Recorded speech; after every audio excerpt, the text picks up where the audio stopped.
14,000 ग्रामपंचायतीवर प्रशासकाची नियुक्ती होणार.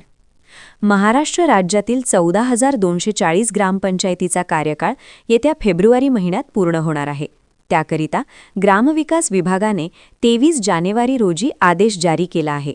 त्यामुळे आता सरपंचाऐवजी पंचायत समितीची विस्तार अधिकारी प्रशासक होणार असल्याचे स्पष्ट संकेत आहेत. राज्यातील विविध सरपंच संघटनांनी शासनाकडे सरपंचाचीच प्रशासकपदी नियुक्ती व्हावी अशी आग्रही मागणी केली होती. परंतु ग्रामविकास विभागाने विद्यमान सरपंचाचा हिरमोड केला. निवडणूक आयोगाने अद्यापपर्यंत कोणतीही तयारी निवडणुकीसंदर्भात केली नाही. त्यामुळे संपुष्टात आलेल्या ग्रामपंचायतीचा निवडणुका हे 6 ते 8 महिने लांबणीवर पडण्याची शक्यता आहे.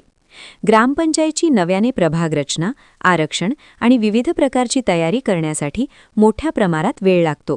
परंतु ही तयारीच अद्याप सुरू झालेली नाही. या पार्श्वभूमीवर मुदत संपणाऱ्या ग्रामपंचायतमध्ये अस्तित्वात येईपर्यंत 1/2020 नियमानुसार प्रशासक नियुक्तीची कारवाई करण्याचे आदेश ग्रामविकास विभागाने दिले आहे.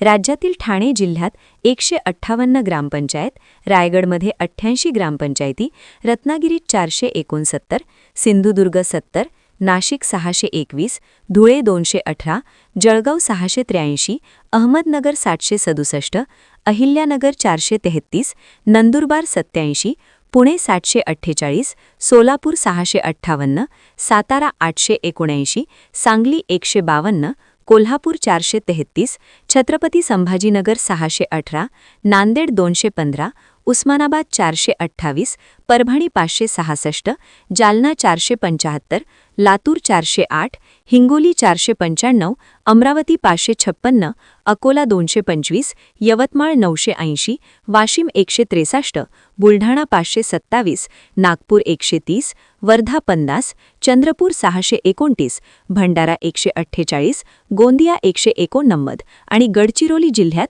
365 ग्रामपंचायतीवर प्रशासकाची नियुक्ती होण्याच्या प्रतीक्षेत आहे. त्यामुळे लवकरच प्रशासकाची नियुक्ती आता होणार आहे. त्यामुळे गुडघ्याला बाशिंग बांधून तयार असल्याने निवडणुकीत उभे राहण्यासाठी गावातील विविध पक्षाचे पुढारी यांना 6 ते 8 महिने निवडणुकीची प्रतीक्षा करावी लागणार आहे.